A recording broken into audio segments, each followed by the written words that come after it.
Good evening, and welcome to tonight's FLAIR program. My name is Diana Carlin, and I am the president of FLAIR, the First Ladies Association for Research and Education. I want to welcome you to this special program to celebrate our fifth anniversary, that was actually yesterday, the 21st of June, and also to reveal the 2026 Lewis L. Gould Award winner. We have many people to thank for this program tonight, so let me do that quickly before we get on with the program. First of all, I want to thank the Gould Selection Committee, which was chaired by Catherine Algor. Christopher Leahy, the FLAIR Vice President, was a member. Anita McBride, who is a past Gould winner, as is Catherine, and also Tom Balcerski. So thanks to all of you. The second half of the program is going to be a retrospective on FLAIR and also a chance to look forward to our next 5 years or farther than that. And that was developed by our Programs Committee, and I want to thank that committee, Christopher Leahy, who chaired that, Jennifer Taylor, Heath Lee, Katie Sibley, Debbie Scala Giocas, and Jean Wolfson, who was our coordinator with the communications. I also want to thank all of you who are members and who have supported FLAIR since our beginning on June 21st of 2021. Especially our lifetime members. I think you showed that you believed that we needed this organization, and you also had faith that we were going to be around for another several years to join as lifetime members, especially our institutional lifetime members. And a special thank you to American University's School of Public Affairs. Former dean and now current provost at American University, Vicki Wilkins, the current dean, Allison Jakovitz, and Anita McBride, who is the head of the First Ladies Initiative. We have a memorandum of understanding with SPA, and it's been a wonderful relationship. They've assisted us with our 2024 conference that we did jointly with the Ford Presidential Foundation in Grand Rapids, and then with our more recent conference in May of 2026. So thank you very much to American University. It's been a great relationship, and we're looking forward to more partnerships. So it's a pleasure now to turn this over to our 2023 Lewis L. Gould Award winner, Dr. Catherine Algor, who is the President Emerita of the Massachusetts Historical Society. So, Catherine, let's end the suspense and announce our Gould winner. Thank you.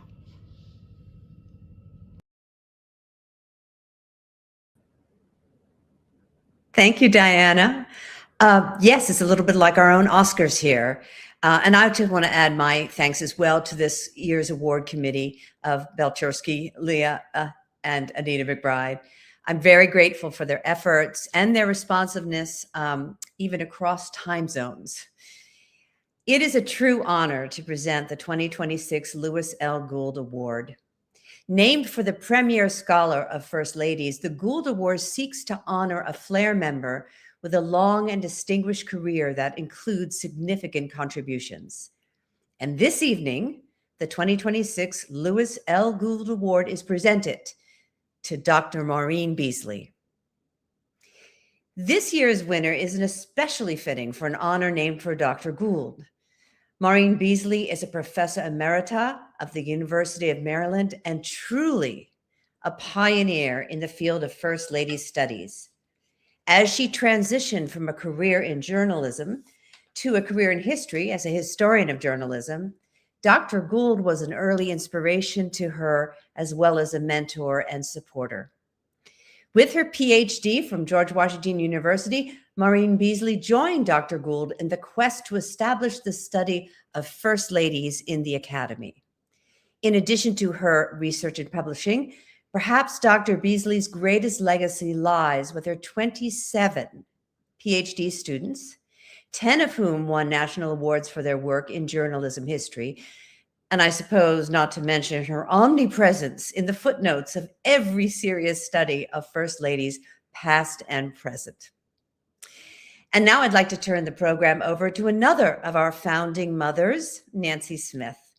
Literally, she was a FLAIR founder and served as immediate past president of FLAIR.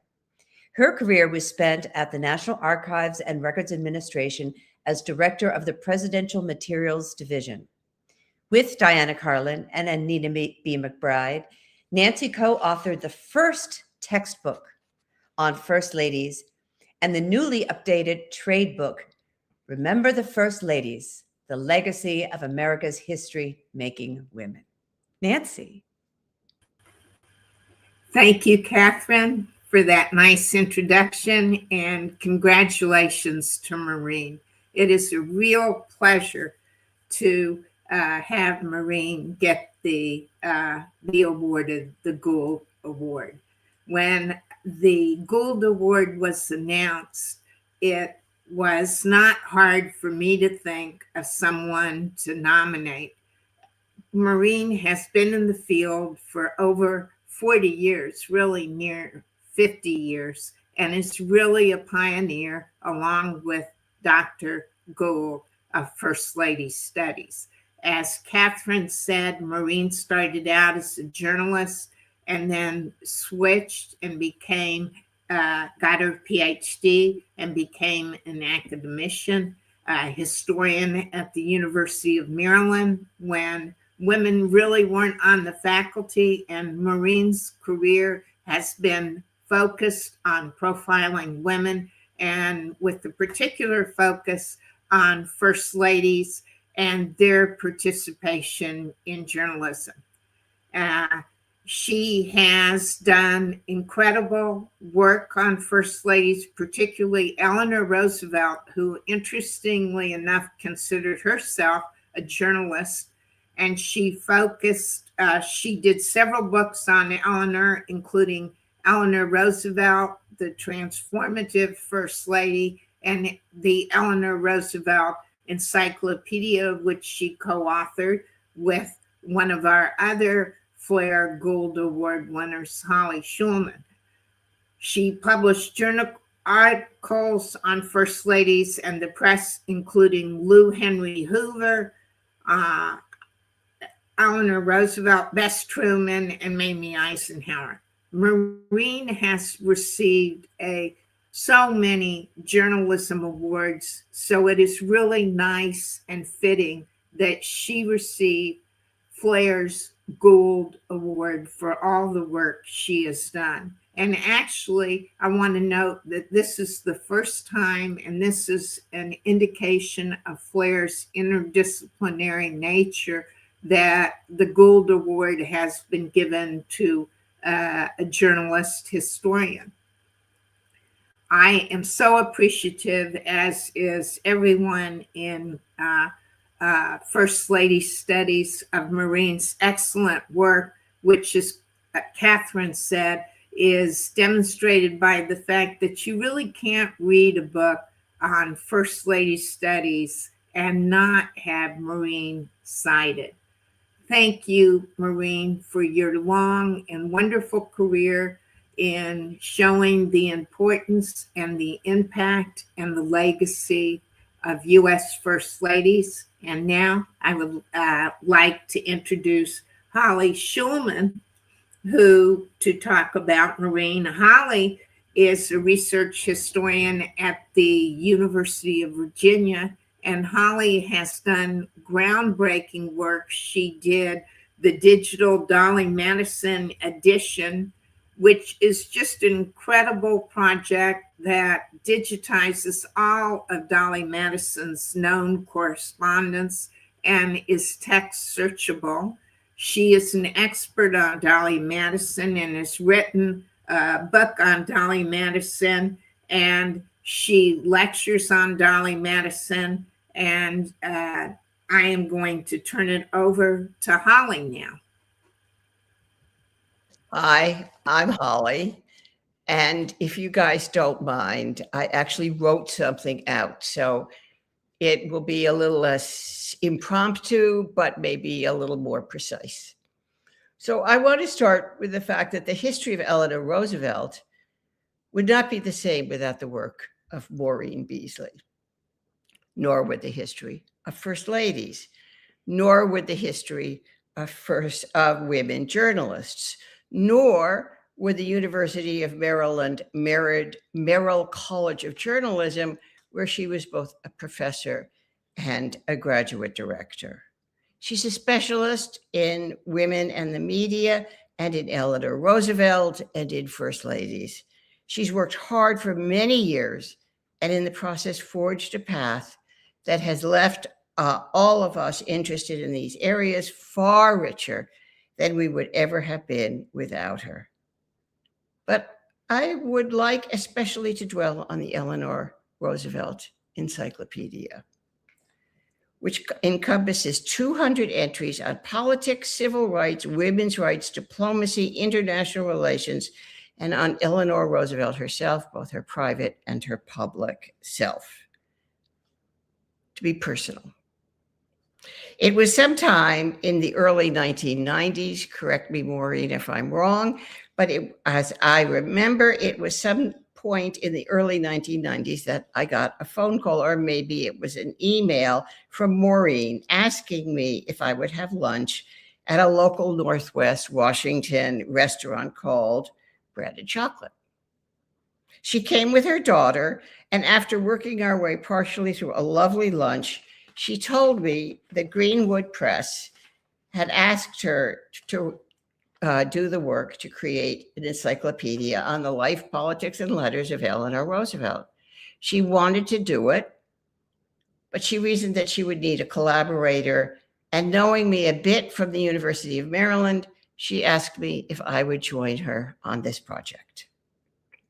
It came at a very good moment in my career. I had written a book and articles on radio propaganda, especially The Voice of America, and had a specific interest in the media. I don't remember why she thought I'd be especially interested in Eleanor Roosevelt, but I was. I had written my master's thesis on Eleanor Roosevelt. My parents had known her, and they were close friends with Trudy and Joe Lash. Indeed, I was very interested.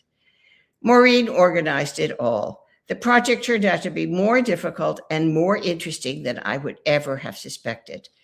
But as we worked, I became increasingly in awe of Maureen's ability to pull it all together as we both edited and rewrote submissions. She more than I, and we both ended up doing original research for this project to be finished.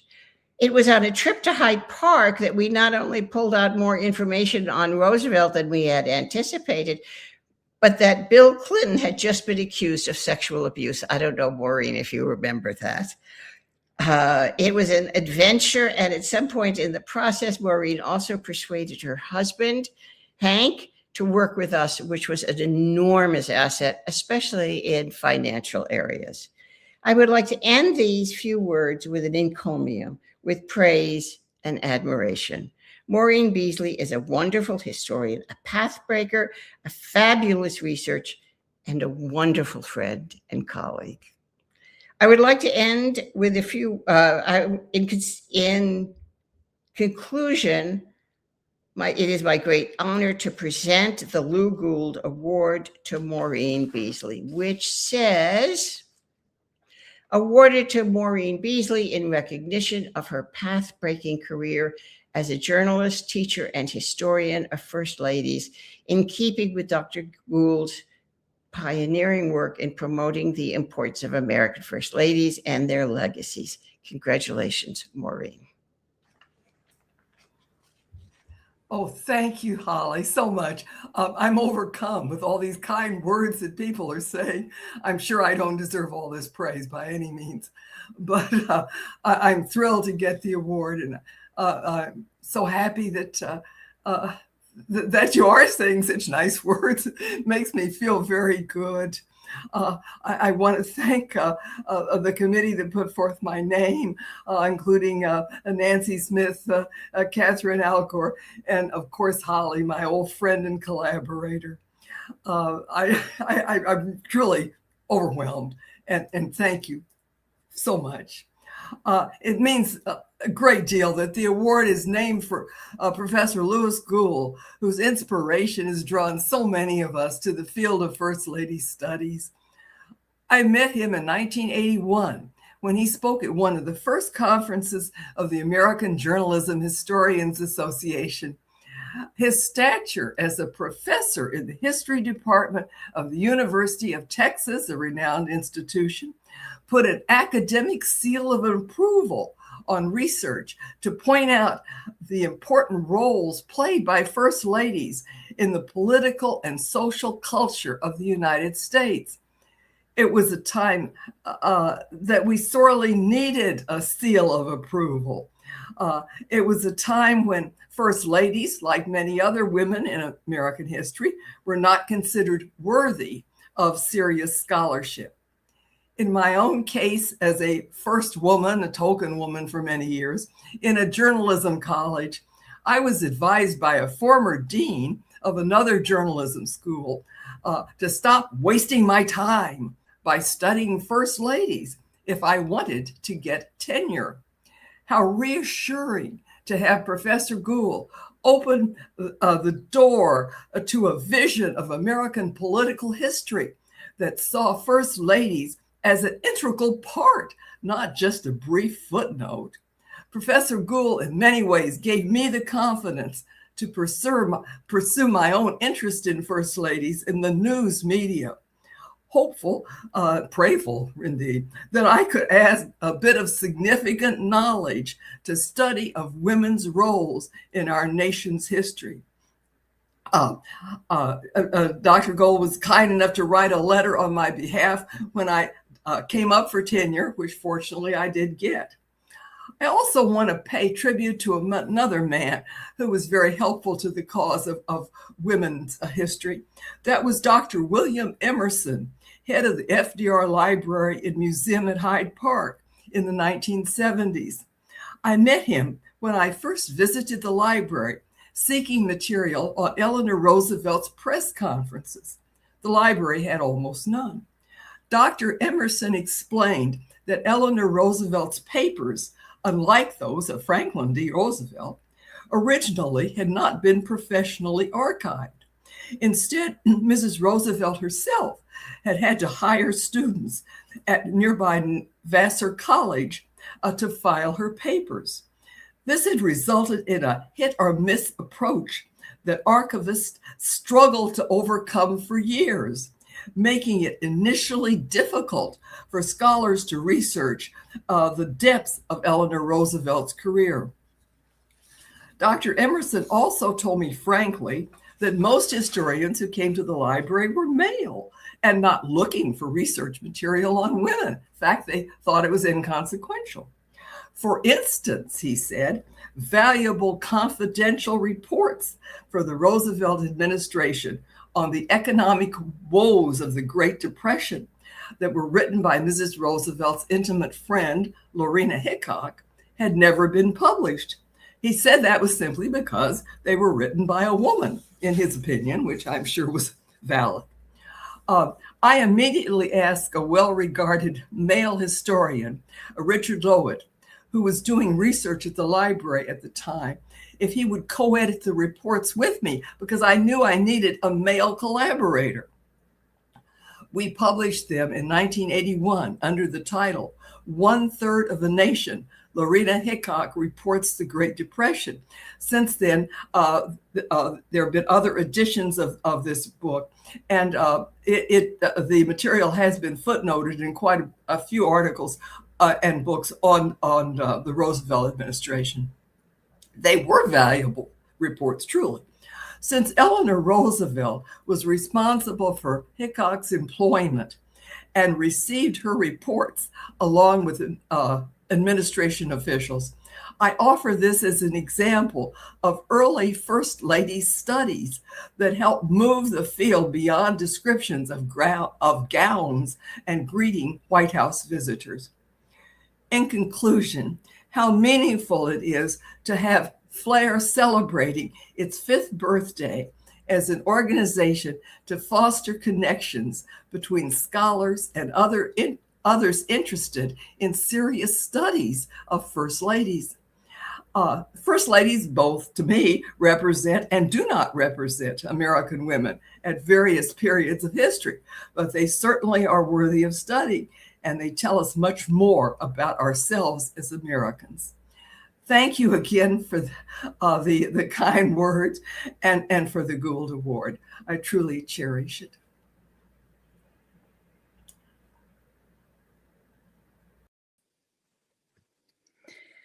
Well, congratulations, Maureen, and thank you as well, Dr. Gould.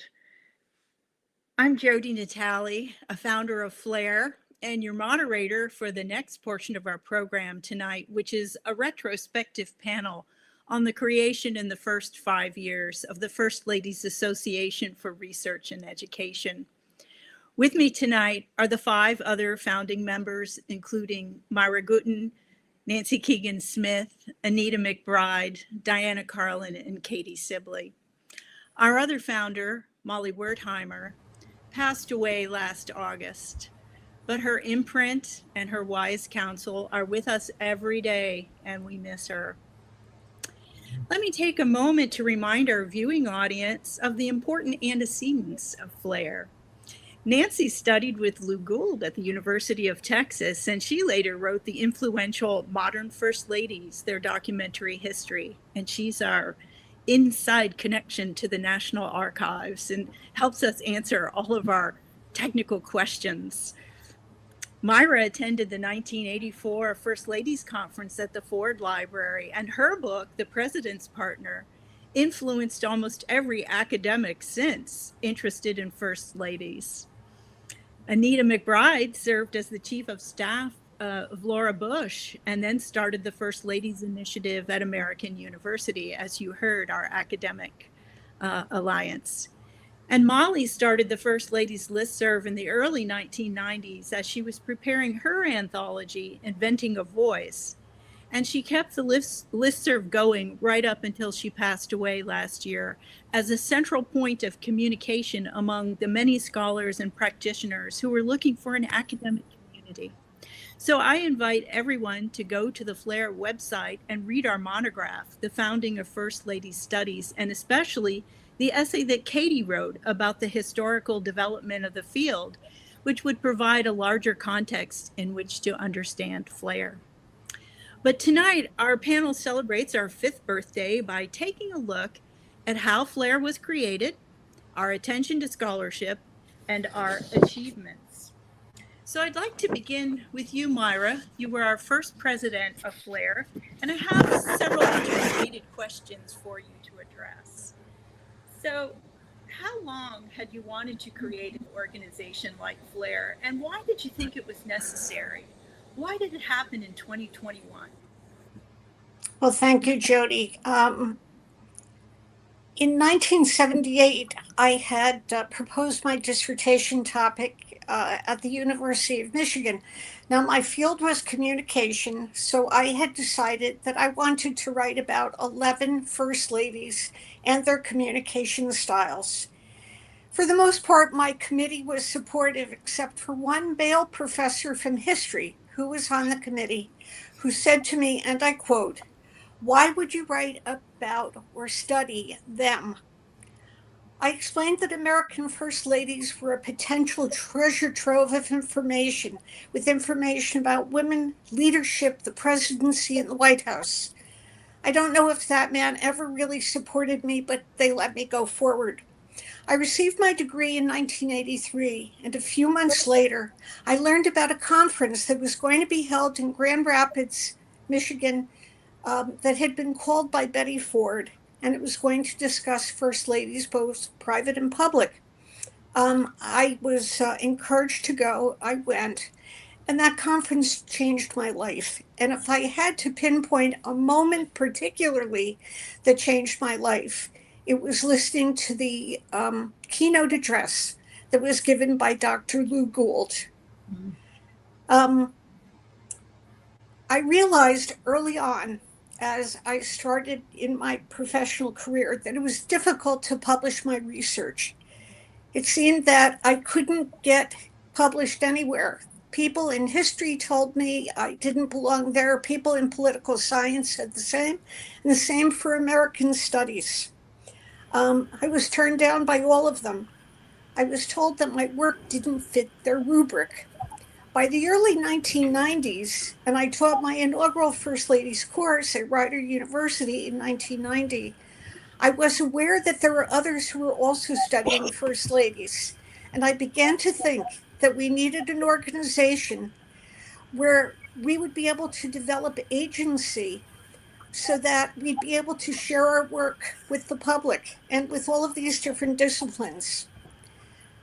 I know that my founder colleagues and I have heard the phrase many times, well, they never taught us that. And an organization dedicated to research and education could change that. I recall talking about the need for an organization for years, and it was clear that others had similar ideas. Finally, in 2019, through the efforts of a number of our founders, we gathered in Virginia and hammered out what would become FLAIR. We would not have come into existence without the strong support of American University, for which we will always be eternally thankful. Interestingly, we might have been founded in 2020 had it not been for the pandemic. But as you can see, First Ladies triumph over everything. And 5 years ago, yesterday, we officially came into existence. I still marvel at the founding of our organization and am very happy that I was not dissuaded from writing about them. This is a dream come true for me. And for all of us as well, Myra.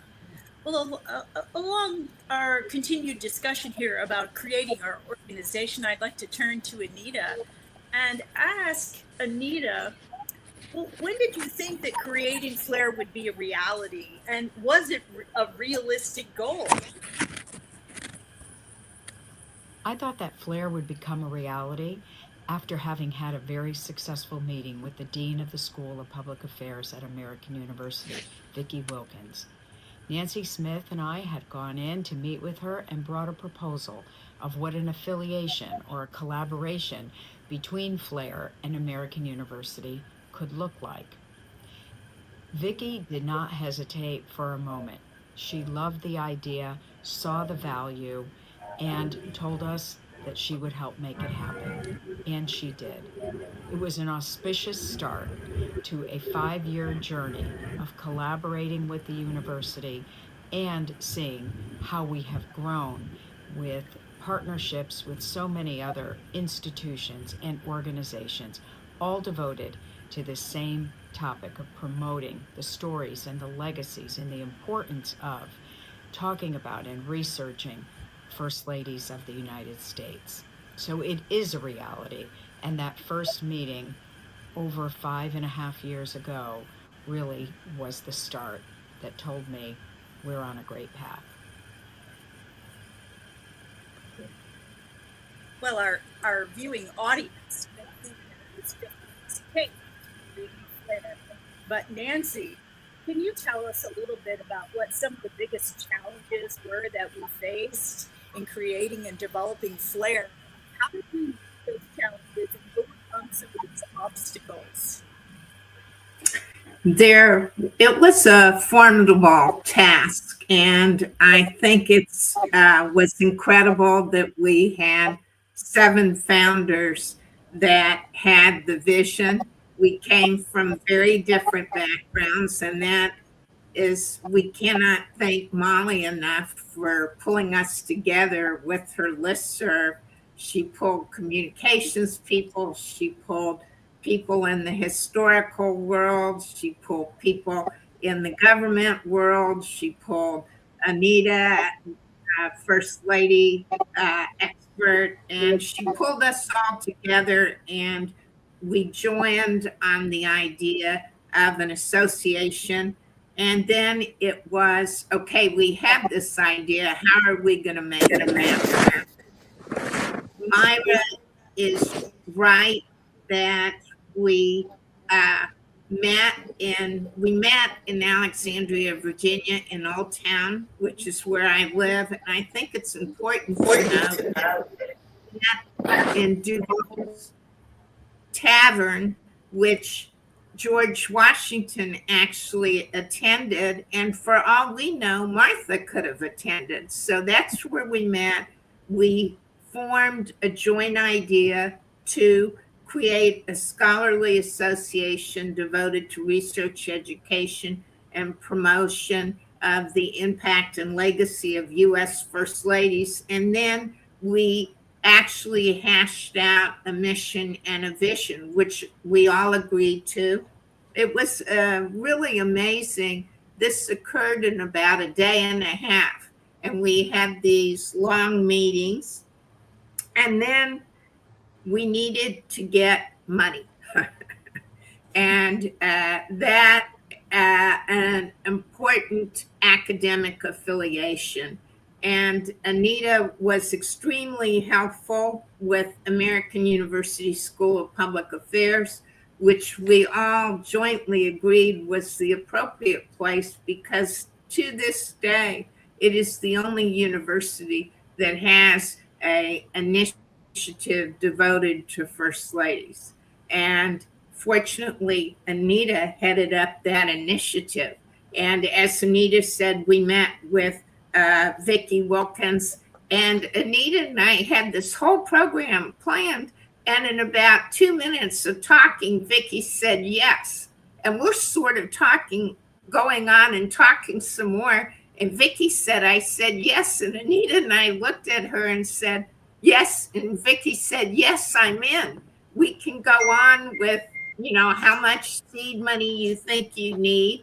And so thanks to American University, we got School of Public Affairs the seed money to create our website, which was another formidable task. The founders had meetings envisioning what we would do for the website and what should be on the website, who would run the website. And Diana Carlin was extremely helpful in getting us the technology and the management to create a website.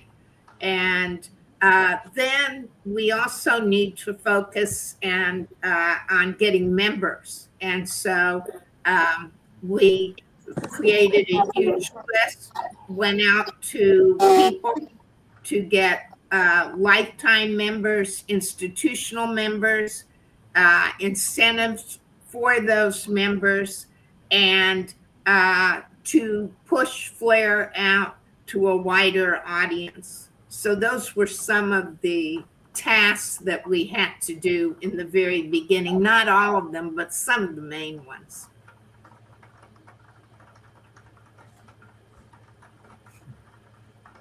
Oh, you're muted. Jody, you're muted.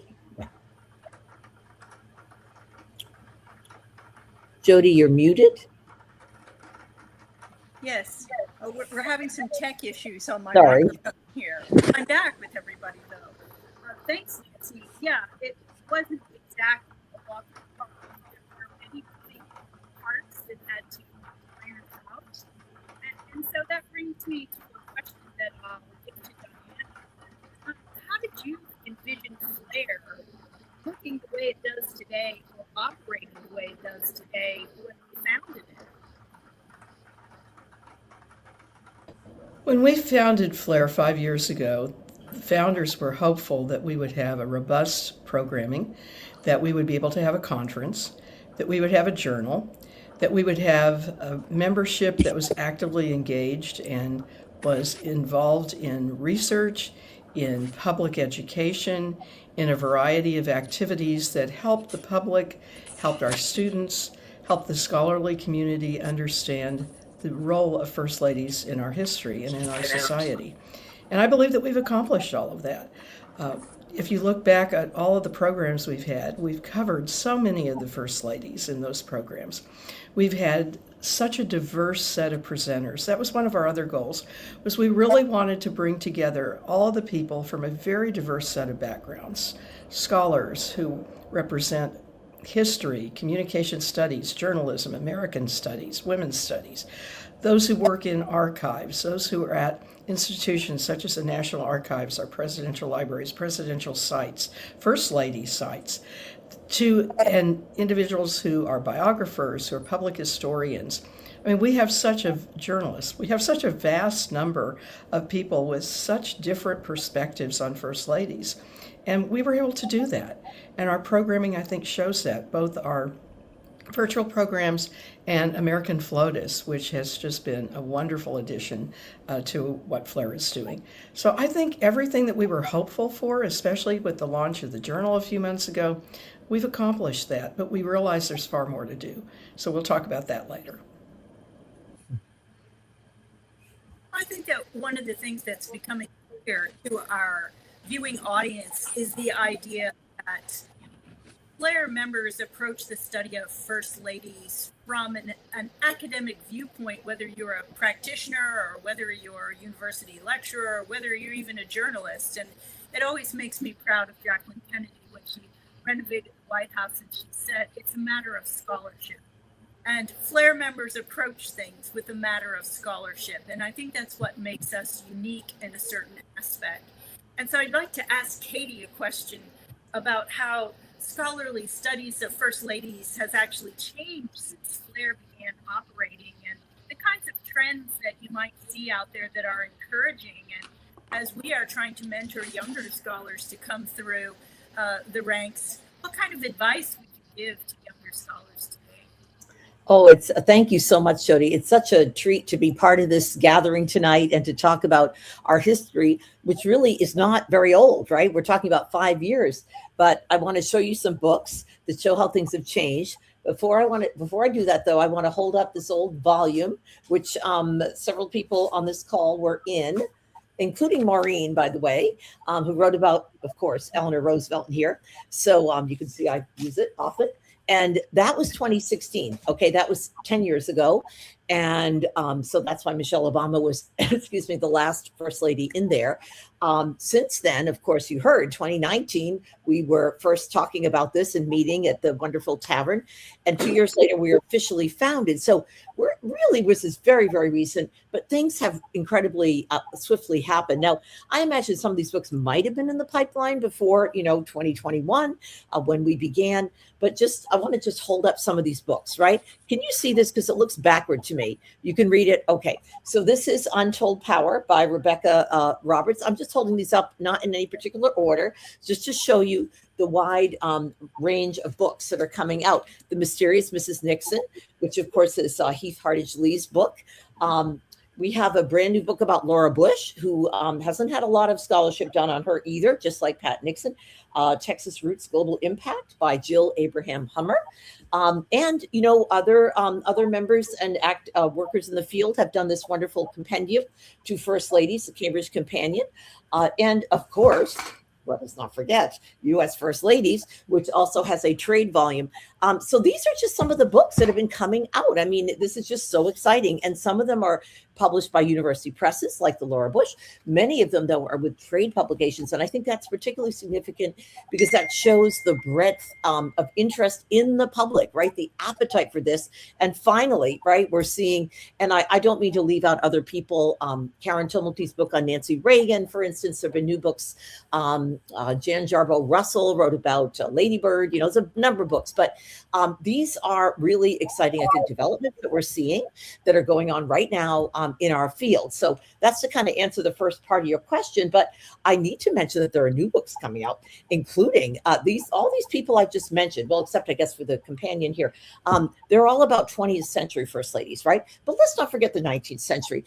And here, of course, we have the wonderful book by Sharon Leahy and Christopher Leahy, The Presidentess. Presidentess, isn't that a great name? That is, of course, the book about Julia Tyler, which is coming out this fall.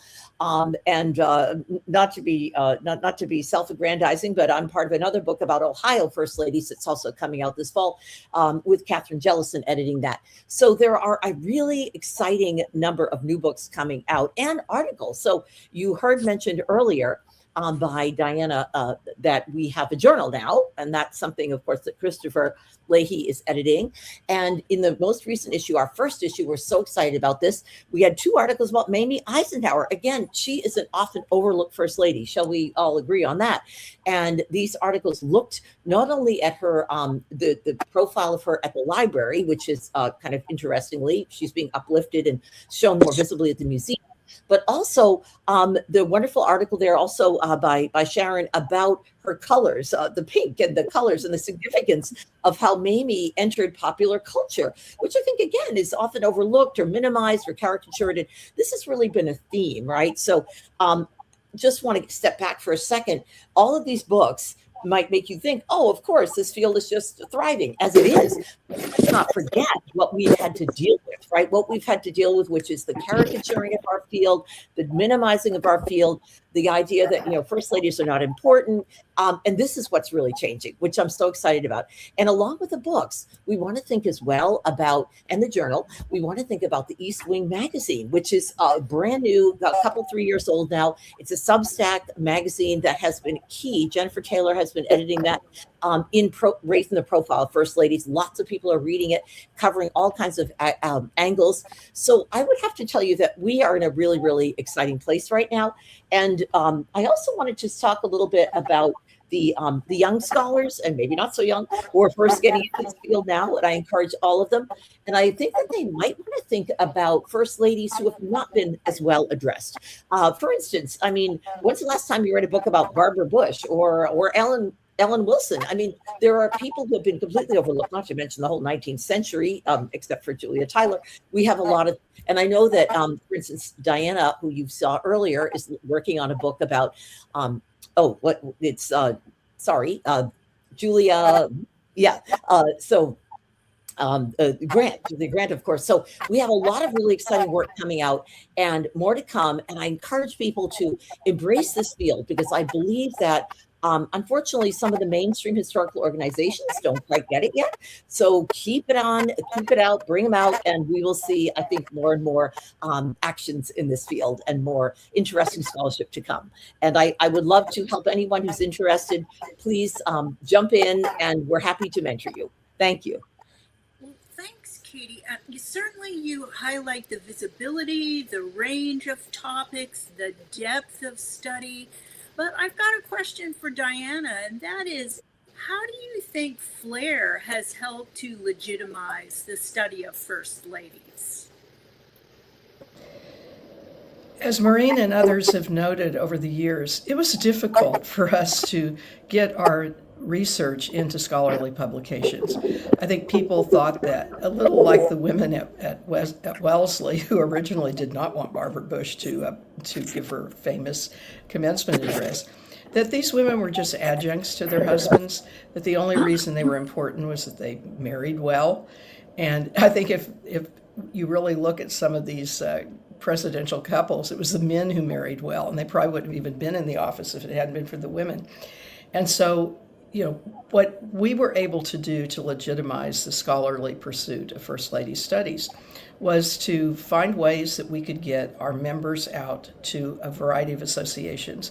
So I really have to thank Katie Sibley, who was searching for conferences that we could attend. And many of us have attended conferences for Flair. There was the Digital Editing Conference in DC that several people attended.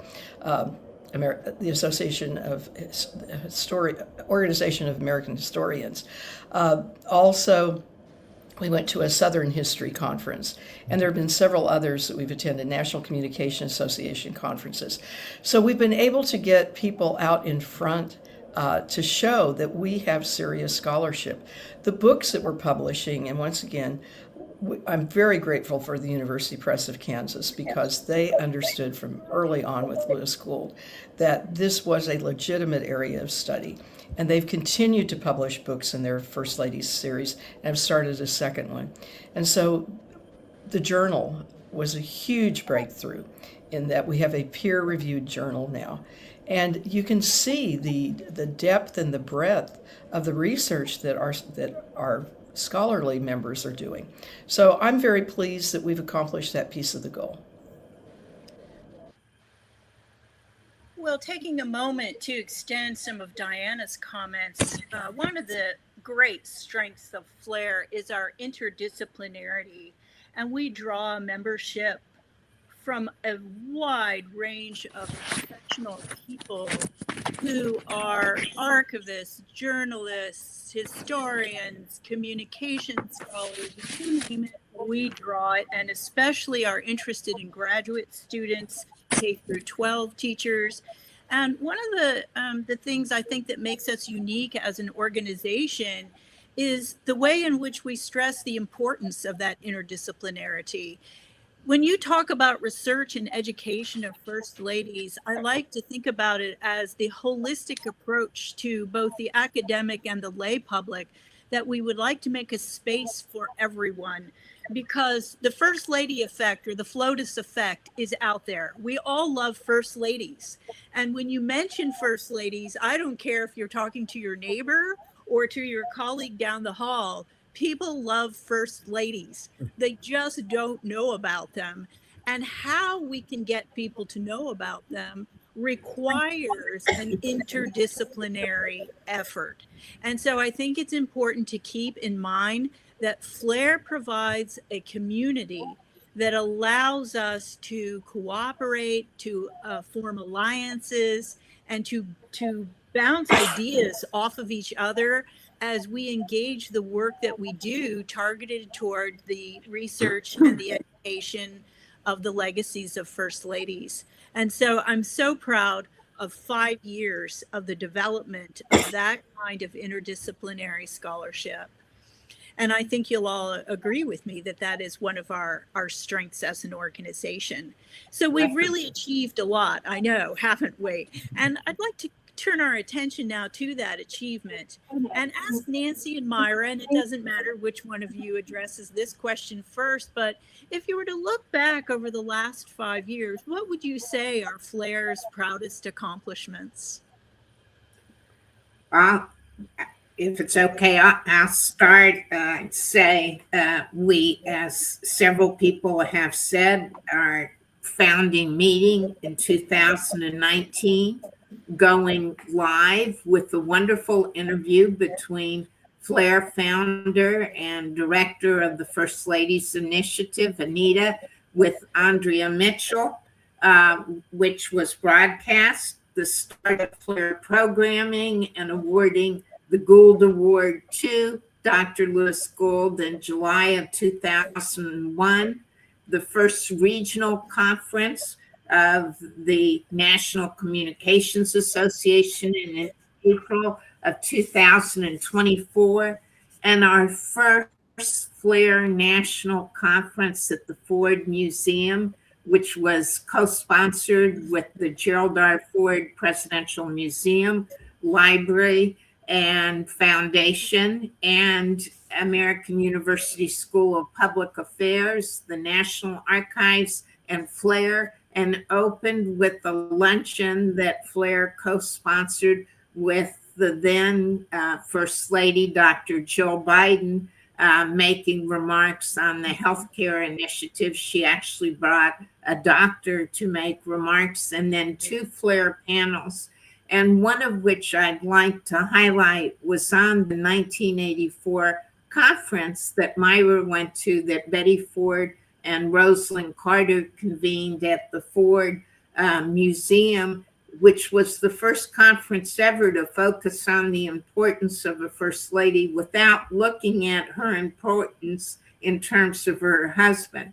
And for our viewing audience, I think it's very important to know, for that conference, the Ford Library staff got preserved all of the conference audio visual. And at that conference, we showed that, but that is available to researchers, the day and a half, Dr. Gould's comments, and the really interesting chemistry between Rosalind Carter and Betty Ford, and then there was panels with the children. All of that is available. The Flair monograph in 2024 that Jody mentioned on Dr. Gould, the start of the Flair podcast series, American FLOTUS, with wonderful Alan Lowe, of American POTUS as our moderator. And that really goes to our interdisciplinary nature. And we passed over 1,000 listeners, way over that, which shows how broad that audience is. As previously mentioned, the Flair First Ladies Journal, the first edition came out in 2026, and our recent conference in May of 2026 at American University School of Public Affairs, 250 years of First Ladies making history. So those are a few things. Myra, I turn it over to you. Well, Nancy, I think you've just about covered it, to be quite frank. I will highlight one thing and mention two others. And I think it is the significance of the conference that Flair did with the Ford Museum to celebrate the 40th anniversary of that conference that I attended in 1984. That was such a special moment in 1984, and it was all brought back by the discussions that took place at the Ford Museum just 2 years ago. So I thought that was a moment. I also thought that our conference this past May, our first real official conference, if you will, that was a defining moment for us. It brought together scholars from, again, such a wide range of disciplines. It also served the purpose of physically bringing people together to the same spot to see each other. And, as my grandson said to me after the pandemic, he said, "Grandma, I didn't know you had legs." Well, we saw people, in their entirety and had the chance to talk with them and share our research concerns. I thought that Diana's point is a very important one about the fact that Flair has helped to legitimize the work that we've done. And of course, we have Dr. Gould and we have Maureen and many others to thank. But I think that our organization has been really pivotal there. And once again, I would just say I'm beyond proud that our efforts brought forth this wonderful organization, which I think has unlimited possibilities. Absolutely, to all of that. Hooray for all of that. And we were on the campus of American University for That's that right. conference. That's and right. so we in some sense came full circle for all of the ways in which we wanted the pieces to come together as we were talking back in 2019, founding this organization. Well, as we look toward the future, what will it be like? We'll have more issues of the journal. We'll have more conferences. We'll have very exciting things happening. How do we see that? Let me turn to Anita and then afterwards hear from some others as we begin to close the program down. Anita? Flair's future is bright. Just look at how much we have accomplished in 5 short years between the journal and the podcast and the conferences, the articles we all have written, the books that we all have published, the media that we have contributed to. All of that bodes well for a future that will continue to be bright. Flair is best positioned, any organization in the country, to help spread the word about the importance of American First Ladies in our history. So happy birthday to Flair. We look forward to seeing how much more you will continue to grow, and I'm confident that we will have an excellent next chapter. Well said, Anita. I don't know if we can top that, but we do want to leave a minute or two for our viewing audience to ask questions, if we have any that we could possibly answer for you. And I'm looking in the chat to see if I have questions come up.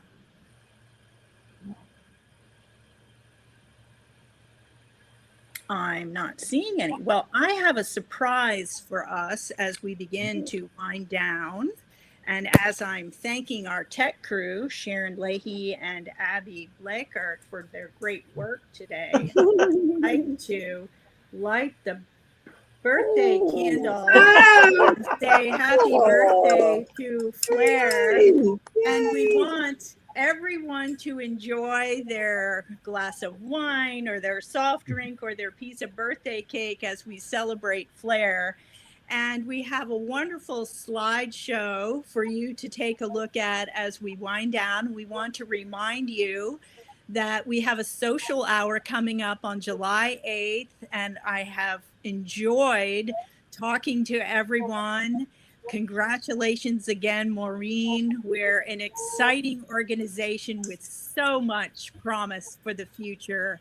And let's thank everybody, invite friends to join, contribute to our 5 for 5 campaign this year in 2026, and let's keep this energy and excitement going. And now for the slideshow.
you.